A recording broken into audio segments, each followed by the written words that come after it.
everybody. My name is Tai. I'm from Singapore. It's a tiny city in Asia, and we are not really close to China, but that's a misconception. Everyone says we are. Let me share with you a little fun fact about my country.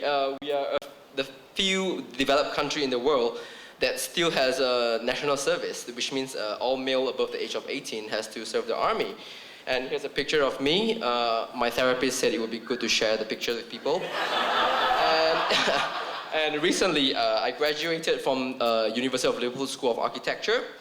And I took on what most people would do is the complete opposite of what my degree said, is to go on entrepreneurship.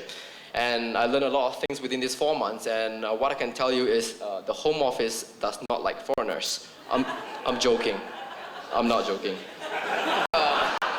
So what really got me into this was my curiosity for the co-evolution between technology and businesses in a visceral way. In Peter Diamandis and Stephen Kolker's book, Abundance, they mentioned that technology is a resource-liberating mechanism. What that really means is scarcity is only contextual. In a sense, scarcity is sorry about that. It's my first time here. Moving on. Okay, in the 1960s, we invented the supercomputer, which costed $16 million to operate and to run. And I've never used one of these computers before, but I can assure you they will not run Instagram. To think about it, all of us has a 300-pound phone in our pocket right now that has more capabilities than what it had 40 years ago. And I believe we are on the brink of technological breakthrough at a hyper speed. Imagine this, today in Africa, a person can have better access to technology and communication on her or his palm of hand, better than George Bush Sr. had 25 years ago in the office. So with that, I get a lot of critiques and doubts, like most ideas, like people ask me, oh, that's not natural, like what's going on? Like why do we need to go on to technology and everything?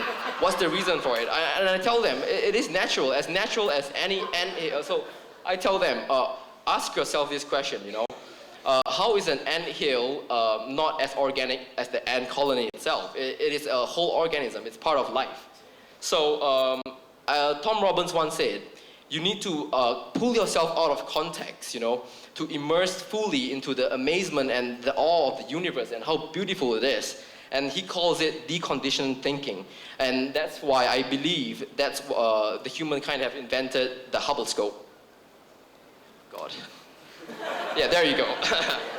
Okay, so to me, the Hubble scope is the literal interpretation of seeing through time-space dimension via your optic nerves, which is extremely crazy.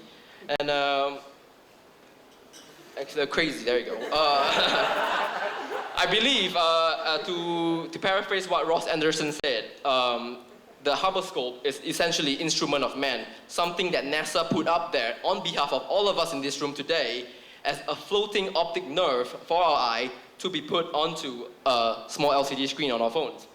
And I think the most important thing here is, right, ideas are as true as the neuron it inhabits, And to think about it, if the invention of oil painting was not invented in time for Peter Van Gogh to start painting and start expressing himself on canvas, we would not have the chance to see his beautiful art. And if the Hubble scope wasn't invented, I wouldn't even be here to speak to any one of you.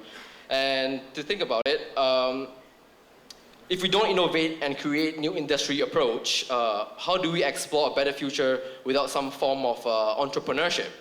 The future is I believe the future is our own to create and dream, and it is for us to transform the world. Thank you very much.